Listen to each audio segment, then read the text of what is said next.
ഹരിച്ചേട്ടാ, നമ്മൾ ഇപ്പം എല്ലാവർക്കും ഉള്ള ആഗ്രഹങ്ങളുണ്ട്. പല ആഗ്രഹങ്ങൾ കാണും. പല ഷോസിൽ പോകാൻ ആഗ്രഹം കാണും, സിനിമയിൽ ചെയ്യാൻ ആഗ്രഹം കാണും, സീരിയലിൽ പോകാൻ ആഗ്രഹം കാണും. ഇപ്പോൾ റിയാലിറ്റി ഷോയിൽ ഇപ്പം ഏഷ്യാനെറ്റിൻ്റെ ഏറ്റവും മുന്നിൽ നിൽക്കുന്ന ഷോ തന്നെയാണ് ബിഗ് ബോസ് സീസൺ 6. അതിലേക്ക് ചേട്ടന് കോൾ വന്നതായിട്ട് കേട്ടിട്ടുണ്ട്. അപ്പോൾ അതിലേക്ക് എന്തുകൊണ്ടാണ് ചേട്ടൻ പോകാതിരുന്നത്? ശരിക്കും എനിക്ക് തോന്നുന്നു എല്ലാ വർഷങ്ങളിലും ബിഗ് ബോസിലേക്ക് വിളിക്കപ്പെടുന്ന ഒരാൾ ഞാനാണ്. പലരും കാണുമായിരിക്കാം, എന്നെ വിളിക്കാറുണ്ട്.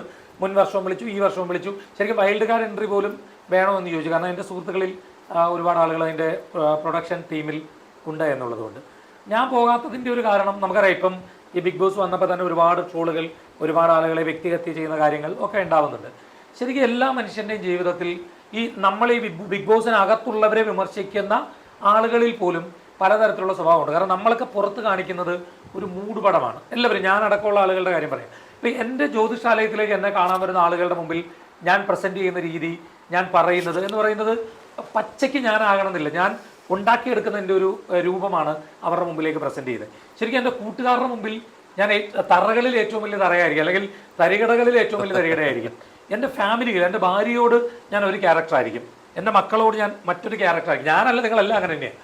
എൻ്റെ മാതാപിതാക്കളോട് മറ്റൊരു ക്യാരക്ടറായിരിക്കും, നമ്മളെല്ലാം സുഹൃത്തുക്കളോട് അങ്ങനെ. അപ്പം നമ്മുടെ എല്ലാം ഉള്ളിൽ പലതരത്തിലുള്ള സ്വഭാവമുണ്ട്. ഇത് ബിഗ് ബോസ് എന്ന് പറയുന്ന ഷോയിൽ പോകുമ്പോൾ ആദ്യത്തെ ദിവസങ്ങളിലൊക്കെ നമ്മൾ ക്യാമറ ഉണ്ട് എന്നൊക്കെ ചിന്തിച്ച് കുറച്ച് മാന്യൻ്റെ പരിവേഷമൊക്കെ കാണിച്ച് നടക്കും. പക്ഷെ പിന്നീട് കുറച്ച് കഴിയുമ്പം നമ്മൾ ചിലപ്പോൾ അതിൽ ഏറ്റവും വലിയ തറയായിട്ട് മാറും.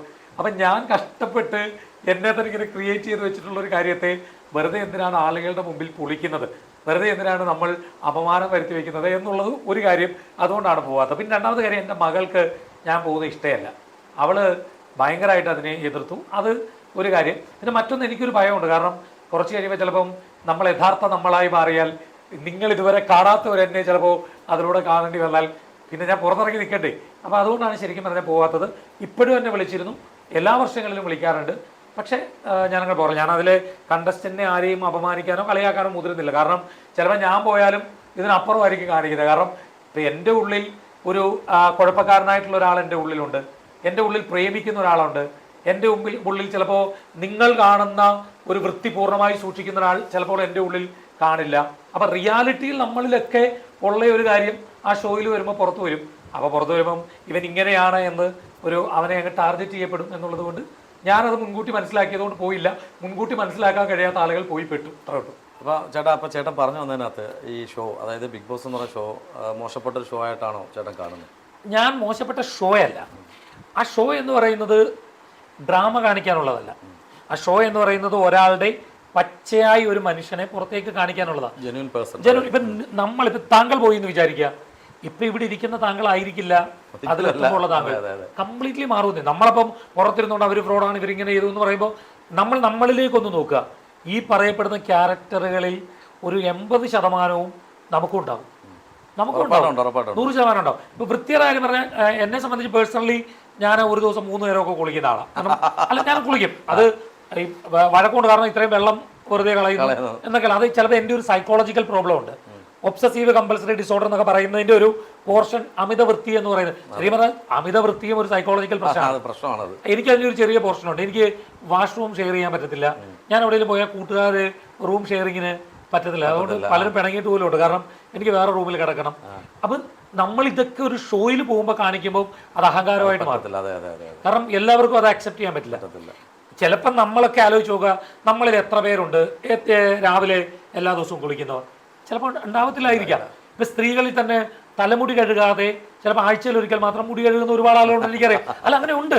പക്ഷെ അവരും ഈ ഷോ കാണുമ്പോൾ അവൾ വൃത്തിയായിട്ടുള്ളൂ, അവൾ വൃത്തിയായിട്ടുള്ളൂ എന്ന് പറയും.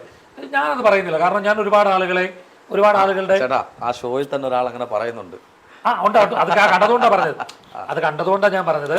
അവരെ വിമർശിക്കുമ്പോൾ ഇപ്പുറത്തേക്ക് നമ്മളിൽ എത്ര പേർ ആ പറയുന്ന കാര്യം, ചിലപ്പോൾ വിമർശനം അല്ലാത്ത വേറെ പല കാര്യങ്ങളും, നമ്മളുടെ ഈ വൃത്തി എന്ന് പറയുന്നത് പൂർണ്ണമായി നമ്മളെല്ലാം വലിയ വൃത്തിക്ക് ജീവിക്കുന്ന ആളുകൾ ഒരിക്കലല്ല. അപ്പോൾ ഷോയിൽ വന്നപ്പോൾ സ്വാഭാവികമായിട്ട് നമുക്ക് അവരെ വിമർശിക്കാൻ, കാരണം നമ്മുടെ ടി വിയിൽ നമ്മുടെ മുമ്പിലേക്ക് വരുന്നു എന്നുള്ളതുകൊണ്ട്.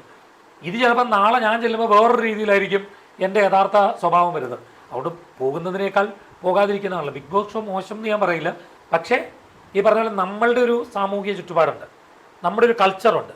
ആ കൾച്ചറിൽ നിന്ന് നോക്കുമ്പോൾ അതൊരു മോശം ഷോ ആയിട്ട് തോന്നും. പക്ഷേ നമ്മുടെ വീട്ടിലേക്ക് ക്യാമറ വെച്ചാൽ ഇതേ സാധനമായിരിക്കും നമ്മുടെ വീട്ടിൽ നിന്ന് കിട്ടുന്നത്. തീർച്ചയായിട്ടും അവിടെ ഒരു ക്യാമറ കൊണ്ട് സെറ്റ് ചെയ്യാം. നമ്മുടെ വീട്ടിലൊരു ക്യാമറ വയ്ക്കും, നമ്മുടെ വീട്ടിലൊരു ക്യാമറ പക്ഷെ വയ്ക്കും. നമ്മുടെ വീട്ടിൽ വെച്ച് കഴിഞ്ഞാൽ അവിടെ ബീപ്പ് അടിക്കാൻ പറ്റത്തില്ല, കൂപ്പ് അടിക്കാൻ പറ്റത്തില്ല.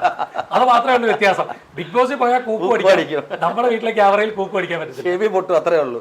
ചേട്ടാ അതിനകത്ത് വേറെ ഞാനും അതിനകത്ത് അപ്ലൈ ചെയ്തായിരുന്നു. എനിക്ക് ഹോപ്പ് ഉണ്ടായിരുന്നു, കിട്ടും എന്നുള്ള ഹോപ്പ് ഉണ്ടായിരുന്നു. പക്ഷേ ഫൈനലി അതിൽ ജസ്റ്റ് ഒരു എന്തോ ഒരു ഇതിൽ പോയി. പക്ഷേ അതിനകത്തുള്ളവരാരെയും എല്ലാവർക്കും അറിയുന്നവരൊന്നുമില്ല. ഈ പറയുന്ന എന്നെ എല്ലാവർക്കും അറിയണമെന്നില്ല. പക്ഷേ എന്തുകൊണ്ടാണ് ചേട്ടാ ഞങ്ങളെപ്പോലുള്ള ആൾക്കാരെ അതിനകത്ത് തള്ളിക്കളയുന്നതിൻ്റെ കാരണം എന്താണെന്ന് പറയാൻ പറ്റും. കാര്യം ഞാൻ ഏതാണ്ട് ഇപ്പം 300ഓളം ഇൻ്റർവ്യൂ എടുത്തിട്ടുണ്ട് ടോട്ടലി, പല ചാനലിലായിട്ട്, പല ഷോസ് ചെയ്യുന്നുണ്ട്, പല ആർട്ടിസ്റ്റുകളോട് നിൽക്കുന്നുണ്ട്, ലൈവായിട്ട് പ്രോഗ്രാം ചെയ്യുന്നുണ്ട്. ഇതൊക്കെ വെച്ചിട്ടാണ് ഞാൻ എൻ്റെ പ്രൊഫൈൽ അയച്ചു കൊടുത്തത്. പക്ഷേ എന്നിട്ടും ആ ഒരു ലെവൽ, എന്നിട്ട് ബിഗ് ബോസിനെ തള്ളിക്കളഞ്ഞ ആൾക്കാരെ വിൻ ചെയ്തു കഴിഞ്ഞ വർഷം വരെ. അതെ, അല്ല ഞാൻ പറയുന്നത് ഇതിപ്പം പ്രതീക്ഷകൾ ഒരിക്കലും കൈവിടരുത്. കാരണം ഇത് തുടർന്ന് പോയാൽ ശരിക്കും എല്ലാവർക്കും അവസരങ്ങൾ കിട്ടുന്ന ഒരു ലെവലിലേക്കൊക്കെ എത്തും. പിന്നെ അവർക്ക് അവരുടേതായ ഒരു ക്രൈറ്റീരിയ ഉണ്ടാവും ഏതൊരു കാര്യത്തിലും തിരഞ്ഞെടുക്കുന്നില്ല. അവരത്രയും സ്റ്റഡി ചെയ്തിട്ടൊക്കെ ആയിരിക്കും തിരഞ്ഞെടുക്കുന്നത്. അപ്പോൾ തീർച്ചയായിട്ടും താങ്കളുടെ ടേൺ വരും എന്ന് ധൈര്യമായിട്ട് നോക്കിയിട്ട് പറയാം, താങ്കളുടെ ടേൺ വരും. താങ്ക് യു സോ മച്ച് ചേട്ടാ. അപ്പോൾ അതുപോലെ ചേട്ടാ സിനിമയിലൊക്കെ ചാൻസസ് അതായത് വന്നിട്ടുണ്ടെന്ന് ഞാൻ കേട്ടിട്ടുണ്ട്, വിളിച്ചിട്ടുണ്ടെന്നുള്ളത്. പക്ഷേ സിനിമയിൽ അങ്ങനെ കണ്ടിട്ടില്ല. വന്നിട്ടുണ്ട്, പക്ഷെ അധികമായിട്ട് കണ്ടിട്ടില്ല. പക്ഷെ കോളുകൾ വന്നിട്ടുണ്ട്. അത് കൂടുതലും ഈ ജോലി തിരക്കാണ്ട് മാറ്റുന്നതാണ് അതോ? എനിക്കങ്ങനെ ഒരു സിനിമ, എൻ്റെ ഒരു പ്രശ്നം എന്ന് പറഞ്ഞാൽ എനിക്ക് സിനിമയിൽ അഭിനയിക്കാൻ ശരിക്കും പറഞ്ഞാൽ ഒരുപാട് പേര് ആഗ്രഹിക്കുന്നവരുണ്ട്. പക്ഷേ എനിക്ക് അങ്ങനെ അങ്ങ് പോയി മെനക്കെടാൻ പറ്റത്തില്ല. ഞാൻ ഭയങ്കര ഒരു മടിയനാണ്.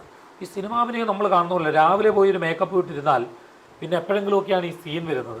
അതുവരെ നമ്മളിത് വെച്ചുകൊണ്ട് ഇരിക്കേണ്ടി വരും. എങ്കിലും ഞാൻ ആദ്യം ഒരു ലൂയിസ് എന്ന് പറഞ്ഞ ഒരു സിനിമയിൽ ചെറിയ റോളിൽ അഭിനയിച്ചു. ക്ലാസ് ബൈ എ സോൾജിയർ എന്ന് പറഞ്ഞാൽ അതൊക്കെ ഇറങ്ങിയ പടങ്ങളാണ് കേട്ടോ. അതിൽ അഭിനയിച്ചു.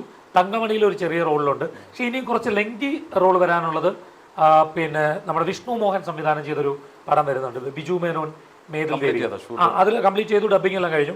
അതിൽ ത്രൂ ഔട്ട് ഒരു ബിജു മേനോൻ്റെ സുഹൃത്ത് എന്നുള്ളൊരു റോള്, കുറച്ച് ലെങ്തി ആയിട്ടുള്ള ഒരു റോളുണ്ട്.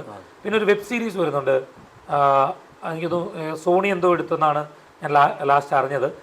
പാൻ ഇന്ത്യൻ സുന്ദരി എന്ന് പറഞ്ഞിട്ട് സണ്ണി ലിയോൺ അഭിനയിച്ചൊരു, സണ്ണി ലിയോൺ ആണ് അഭിനയിച്ചത് വെബ് സീരീസ്. അതിൽ ഞാൻ അഭിനയിച്ചിട്ടുണ്ട്. അവരോട്ട് എന്തെങ്കിലും കോമ്പിനേഷൻ ഉണ്ടോ? കോമ്പിനേഷൻ സീൻ ഉണ്ട്, സണ്ണി ലിയോണായിട്ട് കോമ്പിനേഷൻ സീൻ. ഒരു ഫണ്ണി ആയിട്ടൊരു കാര്യം ചോദിക്കുക, സണ്ണി ലിയോണി ജോത്സ്യം നോക്കാൻ വന്നു കഴിഞ്ഞാൽ അവരുടെ ജോത്സ്യം എങ്ങനെ നോക്കി പറയാം? അല്ല, പക്ഷെ നിങ്ങൾ അത് പുറത്ത് വരുമ്പോൾ കൊടുക്കേണ്ടുന്ന ഒരു കാര്യമാണ്. എങ്കിൽ പോലും ശരിക്കും സണ്ണി ലിയോണിന്റെ മാനേജർ അവിടെയുള്ള എല്ലാവർക്കും അറിയാം എൻ്റെ നമ്പറൊക്കെ മേടിച്ച്. കാരണം എന്ന് വെച്ചാൽ ഈ അഭിനയിച്ചുകൊണ്ടിരുന്നപ്പം ഈ എല്ലാവരും ഇങ്ങനെ ഇത് ചെയ്യല്ലോ. അപ്പോൾ അവരുടെ മാനേജർ ഒരു മലയാളി ഒരാളുണ്ട്, പേര് ഞാൻ മറന്നുപോയി. പുള്ളി എന്നിട്ട് പറഞ്ഞു actually is not an actor, is an astrologer എന്ന് പറഞ്ഞു. അപ്പം ഈ ആസ്ട്രോളജി എന്ന് കേൾക്കുമ്പോൾ ഉള്ളൊരു, പിന്നെ അവരിങ്ങനെ എന്നോട് ഇത്തരം കാര്യങ്ങൾ ഇതെങ്ങനെയാണ് ആസ്ട്രോളജി എന്താണ് അങ്ങനെ ചോദിച്ചിട്ട് മാനേജറോട് പറഞ്ഞു പ്ലീസ് കളക്ട് ചെയ്ത് നമ്പർ എന്ന് പറഞ്ഞു. നമ്പർ കൊടുത്തു. ശരിക്കും പറഞ്ഞാൽ പുള്ളി എൻ്റെ ഫോണിൽ കിടപ്പുണ്ട്. പുള്ളി എനിക്ക് ഡേറ്റ് ഓഫ് ബർത്ത് സമയമെല്ലാം അയച്ചു തന്നു. പക്ഷേ എനിക്കിതുവരെ ഒന്ന് നോക്കി അവരോട് മറുപടി കൊടുക്കാൻ പറ്റില്ല. ഒന്ന് നോക്കിയിട്ട് ഇപ്പോൾ ഒന്ന് പറയാം എന്തെങ്കിലും ജസ്റ്റ് ഒന്ന് അവരുടെ ഒരു നമുക്കൊരു നമുക്കൊരു ഏറ്റവും എക്സ്ക്ലൂസീവ് ആയിരിക്കും. അതായത് ലോകത്തിൽ ആദ്യമായിട്ട് സണ്ണി ലിയോണിയുടെ ജോത്സ്യം പറയുന്നത് താങ്കളായിരിക്കും. അതൊന്നും അല്ല, അങ്ങനെയല്ല. ഇതാ എല്ലാവരുടെ ഒരു ക്യൂരിയോസിറ്റി ഉണ്ടല്ലോ, അതറിയാം. ആ ഒരു ക്യൂരിയോസിറ്റിയിൽ അവർ നമ്പർ. അപ്പോൾ അവിടെ നിന്ന് നമ്മുടെ ക്രൂസൊക്കെ കൂടെയുള്ളവരെല്ലാം പിന്നെ ഞാനെ കൂടി ചെല്ലുമ്പോൾ ഓ സണ്ണി ലിയോന്റെ ജോത്സ്യം.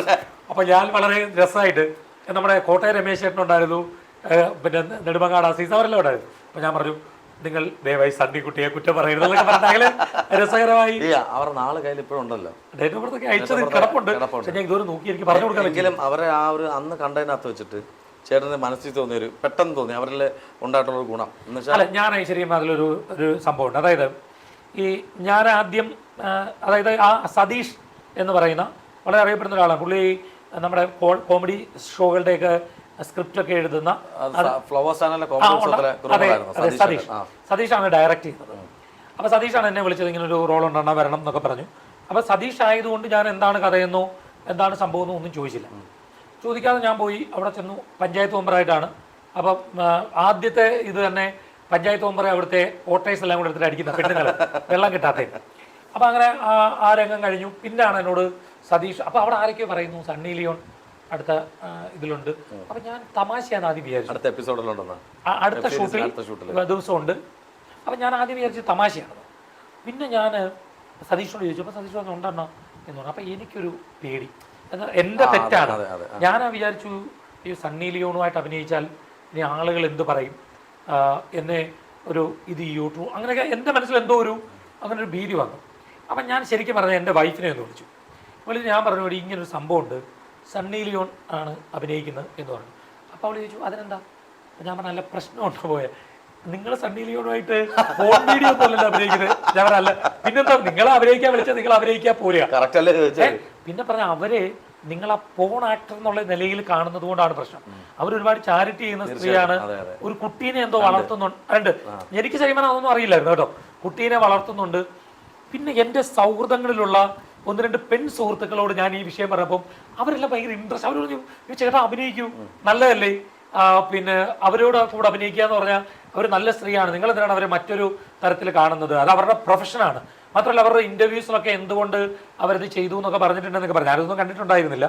അപ്പോൾ അങ്ങനെയാണ് ഇതിൽ ഞാൻ അഭിനയിച്ചിട്ട് ശരിക്കും അവരുമായിട്ട് നല്ലൊരു സൗഹൃദം വന്നുണ്ടായി. അവർ ഒരു ഇൻ്റർവ്യൂ ഒക്കെ എടുത്തിട്ടുണ്ട്, അതൊക്കെ പുറത്തു വരും. അവരത് പറയുകയും ചെയ്തു, ഞാനങ്ങനെ ഹെൽപ്പ് ചെയ്തു എന്നൊക്കെ പറഞ്ഞിട്ട് സംസാരിക്കുകയൊക്കെ ചെയ്തു. പിന്നെ അവരുമായിട്ടൊന്നും ഒരു കോൺടാക്ട്സ് പിന്നെ ഞാൻ പറയില്ല, എനിക്ക് ഡേറ്റ് ഓഫ് ബർത്ത് അയച്ചത് ഇപ്പോഴും എൻ്റെ ഫോണിലുണ്ടാവും. പക്ഷെ ഞാൻ അത് പിന്നീട് ഒരു മെയിൻറ്റെയിൻ ചെയ്തില്ല, മറുപടി കൊടുത്തില്ല. ഡേറ്റ് ഓഫ് ബർത്ത് ഓർമ്മയുണ്ടോ? നോക്കിയാലേ പറ്റുള്ളൂ. പക്ഷെ എന്തായാലും കണ്ട സ്ഥിതിക്ക് പുള്ളിക്കാരിയുടെ ഗുണങ്ങൾ എന്താണെന്ന് മനസ്സിലായി, തെറ്റിദ്ധാരണ മാറി. അതെ, തെറ്റിദ്ധാരണയൊന്നും ഇല്ലെന്നേ, ഇതിപ്പോ എല്ലാവരും കാണുക. പക്ഷെ ഞാൻ പോയി, എനിക്ക് എൻ്റെ അഹങ്കാരം, ഞാൻ പോയി അഭിനയിക്കുമ്പോൾ അതെ എന്നെ ആളുകൾ ഇങ്ങനെ വിചാരിക്കുമെന്നുള്ള എൻ്റെ താങ്കളുടെ പ്രൊഫഷൻ നോക്കി അല്ല, ഒന്നാമതിലെ ശത്രുക്കളുണ്ട്, പിന്നെ ഇത് അഭിനയിച്ചു എന്ന് പറഞ്ഞിട്ട് ഇനിയും അതിനൊരു ട്രോൾ ചെയ്യാൻ ഒരു സാധനം ഇട്ട് കൊടുക്കണം, അങ്ങനെയൊക്കെയാണ് ഞാൻ ചിന്തിച്ചത്. പക്ഷെ വീട്ടിൽ നിന്ന് തന്നെ നിങ്ങൾ ധൈര്യമായിട്ട് അഭിനയിക്കാൻ പറഞ്ഞാൽ പിന്നെ നമ്മളത് പേടിക്കും. അല്ല ചേച്ചി വെച്ചതിനകത്തൊരു കാര്യമുണ്ട്, ഫോൺ വീഡിയോയിലല്ലോ വിളിച്ചത്. അതെ, അതിനല്ലല്ലോ വിളിച്ചത്. നിങ്ങളെ അഭിനയിക്കാൻ വിളിച്ചാൽ നിങ്ങൾ പോയി അഭിനയിക്കാൻ പോരുക. അതില് പറഞ്ഞാൽ വേറെ ലാഘവത്തോടെ ഞാൻ പറഞ്ഞോട്ടെ, തുണി കൊടുക്കുന്ന സീനിൽ അഭിനയിക്കാൻ വിളിച്ചത്, അപ്പൊ ധൈര്യമായിട്ട് അഭിനയിക്കാന്നാ പറഞ്ഞത്.